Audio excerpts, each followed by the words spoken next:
Hello बच्चों, आप सभी का स्वागत है एसएस कोचिंग क्लासेस में। मैं राम सिंह। हम लोग पढ़ रहे हैं रसायन विज्ञान कक्षा 12 का अध्याय नंबर 3, जिसमें हम लोगों ने प्रथम कोटि की अपक्रिया और शून्य कोटि की अपक्रिया का व्यंजक प्राप्त कर लिया था और उसकी परिभाषा देख ली थी और कुछ न्यूमेरिकल्स भी हम लोगों ने देख लिए हैं। आज उसी कड़ी में हम लोग आज 5वां पार्ट लेके आए हैं, जिसमें हम लोग बहुत महत्वपूर्ण आंकिक प्रश्न पढ़ने वाले हैं। जिसमें आपके सामने एक आंकिक प्रश्न लिखा हुआ है कि एक प्रथम कोटि की अपक्रिया का आधा भाग 50% 10 मिनट में पूर्ण होता है। इस अभिक्रिया का 80% भाग कितने समय में पूर्ण होगा। हमसे ये बात कह रहा। और अभिक्रिया में आपको एक बात आपको हम ये बता दें कि यहाँ पर सबसे पहले इसको करने का तरीका आपका ये है कि सबसे पहले आप गिवन लिखिए। यहाँ पर दो तरीके की अभिक्रियाएं हैं, ध्यान से देखिएगा। सबसे पहले हम लिखेंगे गिवन। गिवन में हम लोगों को जो बातें दी होती हैं हम उसको यहाँ पर मेंशन कर लेते हैं। यहाँ पर करने के दो तरीके हैं। अब यहाँ पर आपको 50% अभिक्रिया पूरी हो गई है, इसका मतलब ये अर्धायुकाल इसका दिया गया है। तो सबसे पहले आपको जो दिया गया है, तो मान लीजिए इधर हम लिख लेते हैं कि यहाँ पर 50% अभिक्रिया पूर्ण हो रही है और इधर हम लिख लेते हैं कि 80% अभिक्रिया पूर्ण हो रही है। सवाल में कह रहा है कि जब 50% शुरुआत में आप जानते हैं कि जो भी अभिकारक होता है वो 100% होता है। यहाँ पर 50% अभिक्रिया पूर्ण होने का मतलब है कि अभिकारक 50 यानी 100 ग्राम अगर अभिकारक था तो 50 ग्राम बचा। और इस समय इसको जो टाइम लगा वो टाइम यहाँ पर लगा है 10 मिनट का। तो यहाँ से अगर हम a माइनस एक्स को निकालेंगे तो यहाँ पर आपका देखिए 100 में से 50 चला जाएगा तो कितना बचेगा, 50 बचेगा। ये बात हो गई। दूसरी तरफ कह रहा है कि आप मान लीजिए होता 100% है अभिकारक। यहाँ पर ये कह रहे हैं कि 80% अभिक्रिया पूर्ण हो गई है, तो मतलब अभिकारक 80 ग्राम बन चुका है अगर हम ग्राम की मात्रा में लेके चल रहे हैं। और यहाँ पर अब अगर हम निकालें a माइनस एक्स तो हमें 100 में से 80 को घटाना होगा, क्योंकि a 100 है और x 80 है, तो 80 100 में से 80 आप माइनस करेंगे तो यहाँ पर a माइनस एक्स जो बचेगा आपका 20 बचेगा। और यहाँ पर पूछ रहा है कि कितना टाइम लगेगा।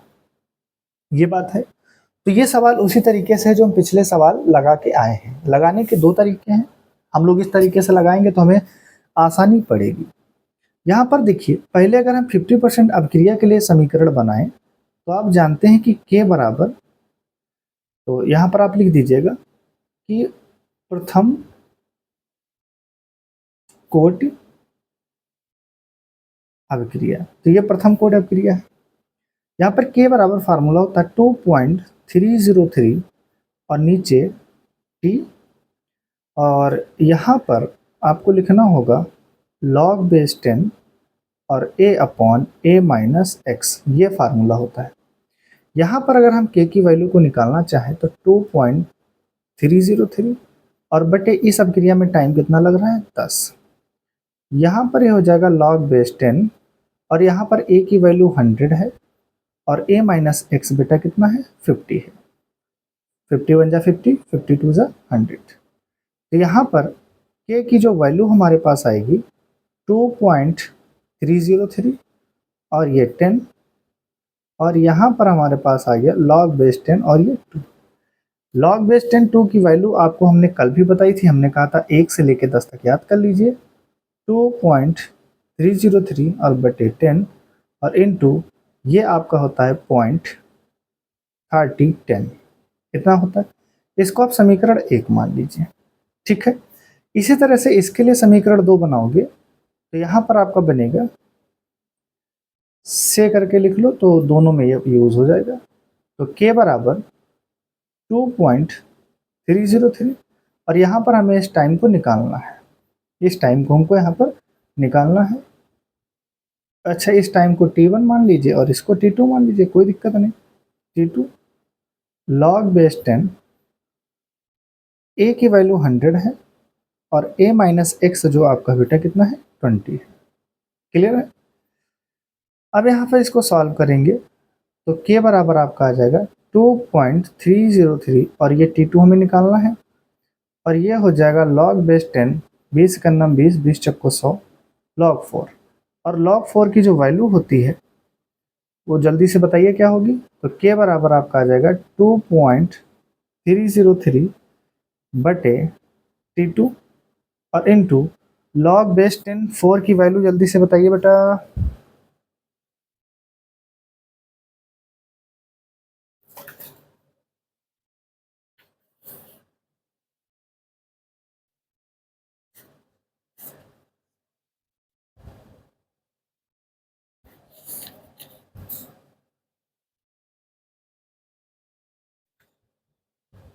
जल्दी से बताइए।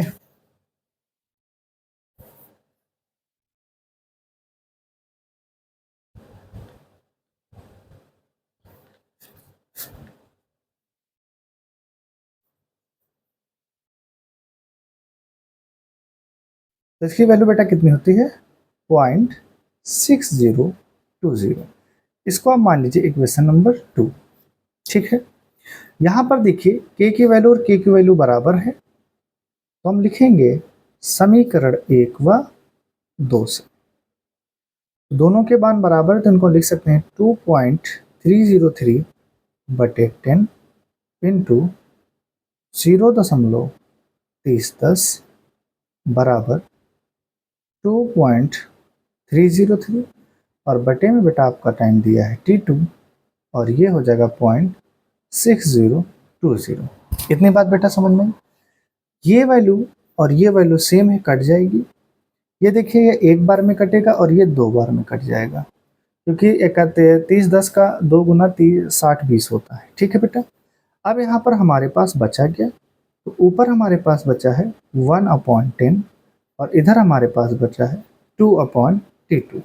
तो T2 को यहाँ पे भेज दोगे, ये हो जाएगा T2 और ये आपका 10 चला जाएगा 2 के पास, तो 2 × 10 बराबर 20। तो कितना मिनट लगेगा बेटा? 20 मिनट आपका लगेगा इस अभिक्रिया का 80% पूर्ण होने में। ठीक है, इस तरीके से हमको सवाल को लगाना है। अगला सवाल देखिए, यहाँ पर दिया गया है, कह रहा है कि प्रथम कोटि की अभिक्रिया के लिए दर स्थिरांक का मान। तो दर स्थिरांक, तो सबसे पहले दर स्थिरांक का मतलब आपको गिवन यानी के की वैल्यू दी गई है। तो के की वैल्यू कितनी है? 0.0005 मिनट इनवर्स। कहा है इस अभिक्रिया का अर्धायुकाल ज्ञात कीजिए, मतलब टी हाफ हमको ज्ञात करना है। ठीक है, तो कैसे ज्ञात करेंगे? ध्यान से देखिए, हम जानते हैं कि टी हाफ का जो फार्मूला होता है 0.693 और बटे में आपका होता है के। क्लियर है? अब यहाँ से हम देखेंगे तो 0.693 और के की जो वैल्यू हमारे पास है बेटा, तो के की वैल्यू हमारे पास क्या है? 0.0005। आप जानते हैं कि पॉइंट हटाते हैं तो अपोजिट साइड में पॉइंट की जगह पर 1 आता है। 3 अंक हैं इसलिए कितने जीरो आएंगे? 3 जीरो। यहाँ से पॉइंट हटाओगे तो 1 पॉइंट की जगह पे आएगा अपोजिट साइड में।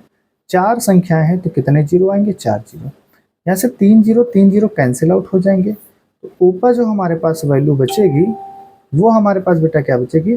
0.693 और पॉइंट तो हट चुका है तो ये 0 लग जाएगा और नीचे हमारे पास बचेगा 5।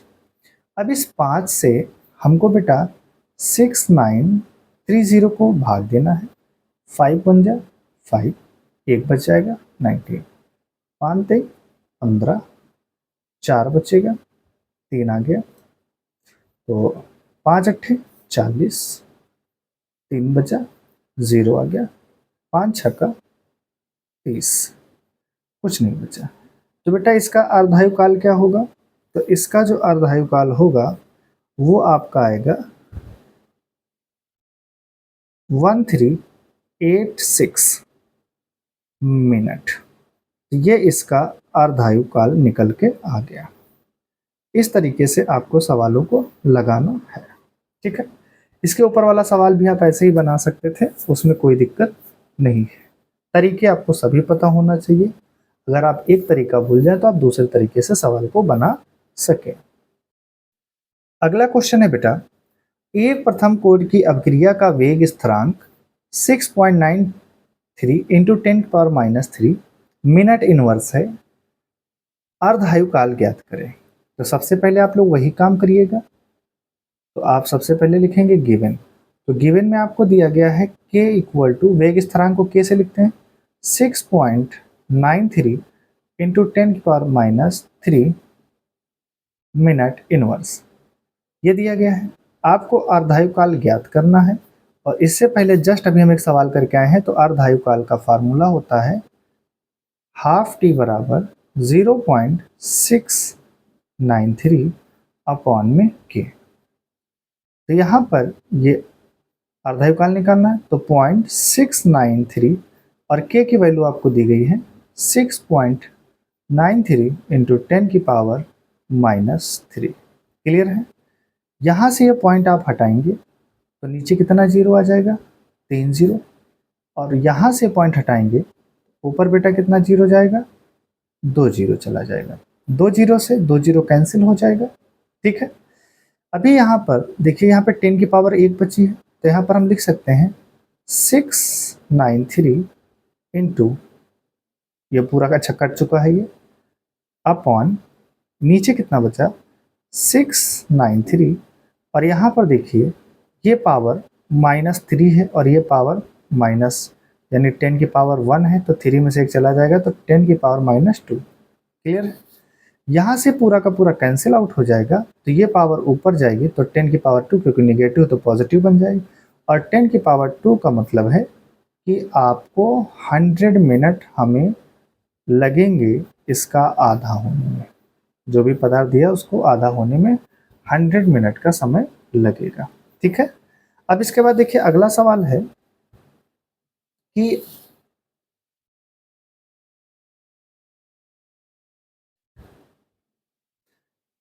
प्रथम कोटि की अभिक्रिया के वेग स्थिरांक k का मान 5.5 गुणे 10⁻14 सेकेंड इनवर्स है। अभिक्रिया का अर्धआयुकाल ज्ञात कीजिए। जस्ट ऊपर सवाल जो लगा के उसी के जैसा है। तो सबसे पहले आप लिखेंगे गिवन। k की वैल्यू आपको दी गई है 5.5। बेटा गिवन लिखने के भी नंबर एग्जाम में मिलते हैं। तो ये दिया गया है आपको सेकंड इनवर्स। हाफ टी आपको निकालना है और हाफ टी का जो फार्मूला होता है वो होता है 0.693 अपॉन के। अब इनके मान को यहाँ पे भरेंगे। 0.693 अपॉन के की वैल्यू आपको दी गई 5.5 इंटू 10⁻14 क्लियर है। यहाँ से सबसे पहला काम तो यही है कि पॉइंट हटाइए। तो 3 जीरो है तो 10⁻3 बन जाएगा और यहाँ पर 1 जीरो है तो इंटू 10 हो जाएगा। क्लियर है इतनी बात। अब यहाँ पर ध्यान से देखिए, मेरी बात को समझिएगा। यहाँ पर बचा है 693 इंटू 10, यहाँ पे बचा है 55 और ये पावर से पावर घट जाएगी तो 10⁻11 आ जाएगी। क्लियर है। अब अगले स्टेप में क्या होगा, ध्यान से देखिए। 693 बटे 55 और ये पावर ऊपर जाएगी तो 10 तो पहले से है और ये 10⁻11 पॉजिटिव हो जाएगी, क्योंकि नीचे क्या है निगेटिव। तो निगेटिव ऊपर, नीचे से ऊपर जाएगी तो पॉजिटिव। अब यहाँ पर हम इसको लिख सकते हैं कि 6, 9, 3 गुणे, ये पावर 1 है यहाँ पर, 11 और 1 10⁻12 और बट्टे में कितना है 55। कितना है बट्टे में 55। अब हम क्या करेंगे, इस 55 से 693 को भाग देंगे तो एक बार में जाएगा। 55 एकानम 55, तो 9 में से 5 जाएगा 4 और 6 में से 5 जाएगा तो 1। अब ये 3 आ गया तो लगभग ये 2 बार में जाना चाहिए। देख लेते हैं। तो 55 दूना 110, 3 बचेगा, यहाँ पर 3 बचेगा, कुछ नहीं, पॉइंट लगाएंगे, 0 बढ़ाएंगे और 5 छक्का 6 बार में जाना चाहिए आई थिंक। 5 छक्का 30 का 0 और 5 छक्का 30 होती 33, तो पूरा पूरा कट गया। तो आंसर जो आपका बेटा निकल के हमारे सामने आया वो कितना आया, तो सर ये जो हाफ टी आएगा वो सर आएगा 12.6 सेकेंड, क्योंकि वेग स्थिरांक का मात्रक सेकेंड थे इसलिए सेकेंड। तो ये आपका आंसर। एक चीज़ याद रखना, आपके क्वेश्चन में जिस यूनिट में वैल्यू दी गई है उसी यूनिट में आपको आंसर को बताना है। अभी बेटा देखिए अगला सवाल है, हमने आपको एक सवाल अभी बताया था जिसमें 50% अपक्रिया पूर्व थी। हमने वो वहाँ पे वो स्टेप इसलिए यूज़ किया था, हम चाहते थे उसको अर्धायु काल से वेग स्थिरांक निकाल करके सवाल कर सकते थे। लेकिन ऐसे सवाल हमें फंसते हैं कि कभी कभी देखो 40% भी कह रहा है यहाँ पर, 80% भी कह रहा है, तो उस कंडीशन में हमें वही मेथड यूज़ करना है। दो समीकरण हमको बनाने ही बनाने हैं। तो सबसे पहले आप लोग गिवन में लिख दीजिए, क्योंकि शून्य फर्स्ट ऑर्डर रिएक्शन है तो प्रथम कोटि अभिक्रिया, तो प्रथम कोटि की अभिक्रिया है, तो एक तो रिएक्शन हो रही है कंप्लीट 40%, दूसरी कंप्लीट हो रही है 80%। 40% मतलब अभिकारक शुरुआत में 100% रहा होगा, x मतलब 40% का मतलब अभिक्रिया 40% संपन्न हो गई, यानी अभिकृत मात्रा कितनी हो जाएगी 40, और यहाँ से a माइनस एक्स आप निकालेंगे तो 100 में से 40 घटाएंगे आप तो कितना आएगा मेरे बच्चे 60 आ जाएगा। तो a माइनस एक्स कितना है 60। और देखिए 40% अभिक्रिया पूर्ण होने में 50 मिनट का टाइम भी लग रहा है, तो टाइम t1 हम यहाँ पे लिख देते हैं, कितना लग रहा है 50 मिनट। कोई तकलीफ यहाँ तक नहीं। अब यहाँ पर देखिए a इक्वल टू कितना दिया गया है आपको, हमेशा 100 होता है। 80% अभिक्रिया पूर्ण हो रही है, यानी अभिकृत मात्रा जो प्रोडक्ट में बदल चुकी है वो 80 हो जाएगी। तो यहाँ पर a माइनस एक्स जो आपका हो जाएगा वो 100 माइनस 80 इक्वल टू 20 हो जाएगा। इस बार जो टाइम है उसको हम मान लेते हैं t2। इतना आपको काम करना है। इतना काम करने के बाद आपको लिखना है, क्योंकि प्रथम कोट अभिक्रिया समीकरण से k बराबर 2.303 और बटे में t log base 10 a upon a minus x से दो समीकरण बनाइए। पहले एक इसके द्वारा समीकरण बनाइए, फिर एक इसके द्वारा समीकरण आप बनाएंगे। तो सबसे पहले इसके द्वारा बनाते हैं तो क्या बनेगा, k बराबर 2.303 और यहाँ पे टाइम देखिए 50 मिनट, तो t की जगह पे 50 लॉग बेस 10 और a की वैल्यू 100 है और a माइनस एक्स मेरे बच्चे कितना है 60 है। क्लियर है इतनी बात, a माइनस एक्स कितना है 60 है। यहाँ पे इतनी बात समझ में आ गई। अब यहाँ पर हम करेंगे क्या, ध्यान से देखिए, ये हमें दिया है 2.303 और ये बेटा हमारा है 50। और अब यहाँ पर देखिए लॉग बेस 10 और ये कटने वाला है, कुछ कट जाएगा, 0 से 0 कट गया। अब ये तो कटने वाला है नहीं, तो इसको हम क्या करेंगे 2 से काट देंगे, 2 पंची 10 और 2 3 6, ठीक है। तो ऊपर बचा 5 और नीचे बचा 3। अब यहाँ पर हमें एक फार्मूला लगाना पड़ेगा। कौन सा फार्मूला लगाना पड़ेगा बताइए। आप लोगों ने पढ़ा है कि सर डेरिवेशन में हमने इसका यूज़ किया था कि log बेस 10 अगर m अपॉन n हो तो इसका फार्मूला होता है log m minus log n, ये फार्मूला यहाँ पर होता है।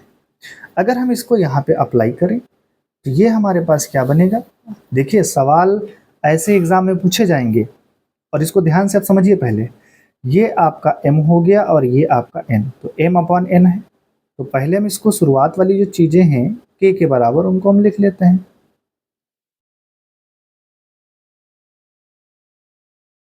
50।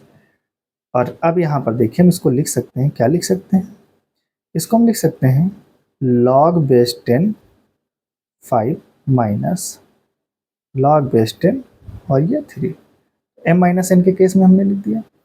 अब यहाँ पे देखिए 2.303 और ये हमारे पास हो गया 50। अब यहाँ पर log बेस 10 5 का हमें मान लिखना है, तो log बेस 10 5 का मान हम यहाँ पे लिखेंगे। और फिर बेटा हम क्या लिखेंगे, यहाँ पर एक चीज़ हमारे पास और अच्छा हो सकता है क्या, कि अगर हम यहाँ पर चलिए log बेस 10 5 का मान लिखते हैं, फिर log बेस 10 3 का मान लिखते हैं। चलिए लिखते हैं। अगर बेटा हम log बेस 10 का मान नहीं याद रखना चाहते हैं तो क्या कर सकते हैं, यहाँ पर जो हमने काटा है तो हम 0 से 0 को काट देंगे, 0 से 0 आप काट दीजिए। तो यहाँ पर आपके पास बचेगा 10 और यहाँ पर आपके पास बचेगा 6, ठीक, क्या बचेगा 10/6। तो यहाँ पर आप लिख सकते हैं 10 और यहाँ पर हम लोग लिख सकते हैं 6। ठीक है, मैं उस कंडीशन की बात कर रहा हूँ जब आपको मान नहीं आता। इसको भी आप 10 बना दीजिए और इसको आप 6 बना दीजिए।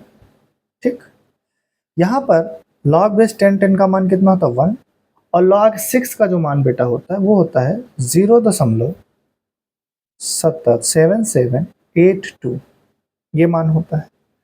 यहाँ पर जब हम बेटा 2 पॉइंट, चलिए दिख नहीं रहा, 2.303 और यहाँ पर हमारे पास आ जाएगा 50 और 1 से बेटा जब हम इसको घटाएंगे तो ये हमारे पास बचेगा, कोई बच्चा बता सकता है कितना बचेगा? जल्दी से बताइए। घटा लो, नहीं घटा पा रहे। 1 हर संख्या के पीछे दशमलव लगा होता है और नीचे देखिए 7782। ओ नो, रास्ते में लिख दिया, सवाल कहाँ लगेगा? अभी एक और समीकरण बननी है। चलिए, यहाँ से दहाई लिया 10, कैरी लेता चला गया, 10 में से 2 गया 8, 9 में से 8 गया 1, 9 में से 7 गया 2, 9 में से 7 गया 2। तो ये हमारे पास बचा 0.2218। ये हमारे पास बन गया बेटा समीकरण 1। ये हमारे पास किया गया। ठीक है, अब इसी तरह से हम बनाएंगे बेटा समीकरण 2। तो यहाँ पर लिखेंगे k बराबर 2.303 बटे, यहाँ पर टाइम t2 लेना पड़ेगा क्योंकि हम इसे निकालना चाहते हैं। और यहाँ पर आपको सवाल में हमने बताया था, यहाँ पे देखिए कि x कितना, a माइनस एक्स है 20। ध्यान से देखिए, a माइनस एक्स कितना है 20 है और a 100 है। तो यहाँ पर a माइनस एक्स कितना हो जाएगा, यानी a आपका 100 हो जाएगा और a माइनस एक्स आपका हो जाएगा 20। एक जीरो से एक जीरो काटेंगे, पूरा उसी पैटर्न पे हम लोग चलेंगे। ये हो जाएगा 2.303 और ये t2 log बेस 10 और इसको हम लिख सकते हैं 10/2। यहाँ पर log m/n का फार्मूला लगाएंगे तो इसको हम लिख सकते हैं 2.303 और ये t2 है और इसको बेटा लिखा जा सकता है log base 10 minus log base 2। ये फार्मूला यहाँ पे लगाओगे। देखिए ये सवाल बेटा ऐसे ही लगेंगे, बहुत लंबा सवाल है। 2.303 और t2, यहाँ पे log बेस 10 का मान 1 होता है और log 2 का मान होता है 0.313010 होता है। ये अब इसको भी आप घटा लीजिए, तो 1 से सब्ट्रैक्ट करना है 3010 को। अब दशमलव का घटाना तो पता है सबको, तो यहाँ पर 0 का 0 आ जाएगा और यहाँ पर से 10 में से 1 जाएगा तो 9 आ जाएगा, 9 में से 9 आ जाएगा, 9 में से 3 जाएगा तो 6 आ जाएगा पॉइंट। तो ये आपकी जो वैल्यू हमें यहाँ पर मिली बेटा, वो कितनी मिली 2.303 और बटे t2 और ब्रैकेट में जो हमारे पास बचा बेटा वो बचा 0.6990। ये हमारे पास वैल्यू बची हुई है। अब इसको मान लीजिए समीकरण 2। समीकरण 1 व 2 से जब हम चलेंगे, यहाँ पे लिख दीजिएगा समीकरण 1 व 2 से। तो समीकरण 1 की वैल्यू क्या थी, आप लोग देखिए समीकरण 1 क्या है, कहाँ गया भाई समीकरण 1? ये है आपका समीकरण 1, मिल गया। तो ये हो जाएगा 2.303 और अपॉन में 50 और इंटू 0.2218 बराबर समीकरण 2 दिया है 0.303 और बटे t2 और इंटू आपका बचा है 0.6990। ये आपके पास मान बचा है। यहाँ से ये वैल्यू और ये वैल्यू आपकी कट जाएगी। ठीक है, और यहाँ पर हमें t2 निकालना है, तो हम एक काम करते हैं कि कैलकुलेशन को छोटा कैसे करें। तो यहाँ से पॉइंट हटा दीजिए आप, 1 2 3 4 जीरो बनेंगे। यहाँ से पॉइंट हटा दीजिए, 1 2 3 4 जीरो बनेंगे। क्लियर है? ये पूरी की पूरी वैल्यू कट जाएगी, बिल्कुल कट गई। अब हमारे पास ऊपर बचा क्या है, ऊपर हमारे पास बचा है 22, 18 और इसके पास ये T2 चलाएगा। इधर बचा है 6990 और ये 50 इसके पास चला जाएगा तो ये 50। यहाँ पे T2 का मान निकालना है तो ये 6990 और इनटू ये 50 और यहाँ पर अपॉन में कौन आ जाएगा, 2218 आ जाएगा। क्लियर है। अब इसको काटने का सोचिए किससे कटेगा, 9 4 13, ये तो 3 से तो नहीं कटेगा, इसको 2 से काट लेते हैं तो ये 25 हो जाएगा और ये दोनों ये 18 1109 हो जाएगा। अब ये किसी से कटेगा, किससे कटेगा भाई, किससे कटेगा, अब तो ये किसी से नहीं कटेगा। अब तो हमारे लिए बहुत बड़ी समस्या हो गई। आप लोग बेटा इसको सॉल्व करिएगा और इसको जब आप सॉल्व कर लेंगे तो आपका आंसर जो आएगा वो 157 पॉइंट, इसको सॉल्व कर लीजिएगा, 67 आंसर मिनट में है तो ये मिनट। तो T2 आपका टाइम लगा, यानी एक अभिक्रिया 40% अगर 50 मिनट में पूरी हो रही है तो उसको 80% होने में 157.67 मिनट लगेंगे। ठीक है। ये करना क्या है, आप इससे इसका मल्टीप्लाई कर देना, फिर इससे इसको भाग दे दीजिएगा, आपका आंसर यही आएगा। ठीक है। बढ़ते हैं अगले सवाल की